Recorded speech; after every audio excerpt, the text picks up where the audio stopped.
മരിച്ച ആളുടെ പേര് എത്രമാത്രം വൈരുദ്ധ്യമാണെന്ന് ആലോചിച്ച് നോക്കൂ. മരിച്ച ആളുടെ പേര് രാമൻ എന്നാണ്. രാം നാരായൺ ഭയർ എന്നാണ് മരിച്ച ആളുടെ പേര്. അപ്പൊ യഥാർത്ഥത്തിൽ ഒരു രാമനാണ് കൊല്ലപ്പെട്ടത്. അത് ഗാന്ധിയുടെ രാമനാണ് കൊല്ലപ്പെട്ടതെന്നുള്ളതാണ് അതിന്റെ ഏറ്റവും ദൗർഭാഗ്യകരമായ കാര്യം. അതുകൊണ്ട് തീർച്ചയായും വെറുപ്പ് ഒരു വിഷയമാണ് പല തലങ്ങളിൽ. നേരത്തെ മധുവിന്റെ അട്ടപ്പാടിയിലെ മധുവിന്റെ കാര്യം പറയുകയുണ്ടായി. മധുവിന് ആദ്യമായി സഹായം എത്തിച്ചത് ഞാനാണ്. 1.5 ലക്ഷം രൂപ മധുവിന്റെ വീട്ടിൽ കൊടുത്തിരുന്നു. എന്റെ കാശല്ല, വീരേന്ദ്ര സേവാഗ് തന്നതാണ്. ഞാൻ തിരുവനന്തപുരത്ത് അതുവരെ പോയി കൊടുത്തു. നമ്മുടെ സമൂഹത്തിൽ പല തട്ടുകളിൽ വെറുപ്പുണ്ട്. പക്ഷെ ഇവിടെ നമ്മൾ സംസാരിക്കേണ്ട ഏറ്റവും പ്രധാനപ്പെട്ട കാര്യം തുറന്നു തന്നെ സംസാരിക്കണം. ഈ മറച്ചു വെച്ച് സംസാരിച്ചിട്ട് കാര്യമില്ല.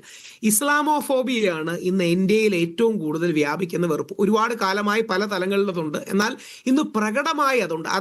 അതിന്റെ യൂഫമിസം എന്ന് ഇംഗ്ലീഷിൽ പറയുന്ന പഞ്ചസാര പുരട്ടിയ വേർഷൻസ് മാത്രമാണ് ബംഗ്ലാദേശി, മറ്റുള്ളവൻ, അവർ നമ്മളെ ഇതാക്കുന്നു, ലവ് ജിഹാദ്, ലാൻഡ് ജിഹാദ്, തുപ്പൽ ജിഹാദ്, മലപ്പുറത്ത് ശ്വസിക്കാൻ പറ്റുന്നില്ല, മലപ്പുറത്ത് ആഹാരം കിട്ടുന്നില്ല എന്നൊക്കെ പറയുന്നത് വളഞ്ഞും തലഞ്ഞും കെട്ടി മുസ്ലിം സമൂഹത്തെ അപരവൽക്കരിക്കാൻ, പൊളിറ്റിക്സ് ഓഫ് അതറൈസേഷൻ എന്നുള്ളതാണ്. ഇനി അതിന്റെ ഒരു സൊല്യൂഷൻ കൂടെ പറയാം. ആ സൊല്യൂഷൻ നമ്മുടെ സഖാവ് ശശി അദ്ദേഹം പറഞ്ഞതല്ല. ആ സൊല്യൂഷൻ ഓഗസ്റ്റ് 15, 1947 മഹാത്മാഗാന്ധിയെ ഏറ്റവും മഹാനായ കമ്മ്യൂണിസ്റ്റ് നേതാക്കളുടെ ഒരാളായ ജ്യോതി ബസുവും PC ജോഷിയും ഒക്കെ ചെന്ന് കാണുന്നുണ്ട്. അതായത് ഇന്ത്യക്ക് സ്വാതന്ത്ര്യം കിട്ടിയ ഓഗസ്റ്റ് 15, 1947 രാവിലെ സമയം. അങ്ങ് ചെക്ക് ചെയ്യണം, വായിച്ചിരിക്കേണ്ട കാര്യമാണ്. മഹാത്മാഗാന്ധി അവരോട് പറയുന്ന ഒരു കാര്യമുണ്ട്. ഞാൻ സോഷ്യലിസ്റ്റ് ആണ്, നിങ്ങൾ കമ്മ്യൂണിസ്റ്റ് ആണ്. പക്ഷേ നമ്മൾ രണ്ടുപേരും ഹിന്ദു മുസ്ലിം ഐക്യം, കമ്മ്യൂണൽ ഹാർമണി, സാമുദായിക സൗഹാർദ്ദം ഉയർത്തിപ്പിടിക്കാൻ എന്നും നോക്കണം. സഖാവ് ശശി അടക്കമുള്ളവർ പറയുന്ന ആംഗിളിന്റെ പ്രശ്നം എന്താ അറിയാമോ? അദ്ദേഹം പലതവണയായി പറഞ്ഞു, നമ്മളെല്ലാം ഒന്നാണ്, നമ്മളെല്ലാം ഒന്നാണ്. നമ്മളെല്ലാം ഒന്നല്ല, നമ്മളെല്ലാം ഒന്നിച്ചാണ്. ഇത് തമ്മിൽ ഒരുപാട് വ്യത്യാസമുണ്ട്. അതായത് കമ്മ്യൂണിസ്റ്റുകാർക്ക് പലപ്പോഴും പറ്റുന്നൊരു പ്രശ്നം, കോൺഗ്രസിലെ ചില ആൾക്കാർക്കും പറ്റുന്ന പ്രശ്നം, നമ്മളെല്ലാം ഒന്നാണ്, നമ്മളെല്ലാം ഒന്നാണെന്ന് പറയും. അത് വെറും ഒരു ഡയലോഗാണ്. നമ്മളെല്ലാം ഒന്നല്ല, പകരം നമ്മളെല്ലാം ഒന്നിച്ചാണ്.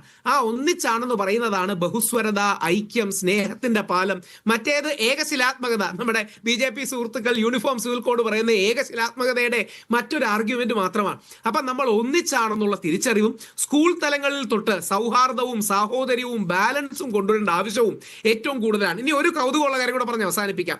യൂണിവേഴ്സിറ്റി ഓഫ് ഇലിനോയ് അവർ ലിഞ്ചിങ്ങിനെ കുറിച്ച് നടത്തിയ ഒരു പഠനത്തിൽ, അമേരിക്കയിലാണ് പഠനം, സോഷ്യൽ സ്ട്രക്ചറും റേഷ്യൽ സ്ട്രക്ചറും, അതായത് ആൾക്കൂട്ട കൊലപാതകവും ഇതേപോലെ തല്ലിക്കൊന്നതിന്റെയും പിന്നിൽ സാമൂഹിക, അവിടെ വംശീയം, ഇവിടെ ജാതിപരം അല്ലെങ്കിൽ മതപരം ആയിട്ടുള്ള സാമുദായികമായ കാരണങ്ങളാണ് അതിന്റെ അടിസ്ഥാനമെന്നാണ് യൂണിവേഴ്സിറ്റി ഓഫ് ഇലിനോയുടെ പഠനം. അപ്പൊ ശ്രീ നിഷാദിന്റെ സോള് കറക്റ്റാണ്, അങ്ങയുടെ ആത്മാവ് പോയിന്റ് കറക്റ്റാണ്. നമ്മുടെ സമൂഹത്തിൽ മതസൗഹാർദ്ദം, ഐക്യം, യോജിപ്പ്, വെറുപ്പില്ലായ്മ ഉണ്ടാകണം. അത് RSSനോട് വെറുപ്പുണ്ടാക്കിക്കൊണ്ടല്ല.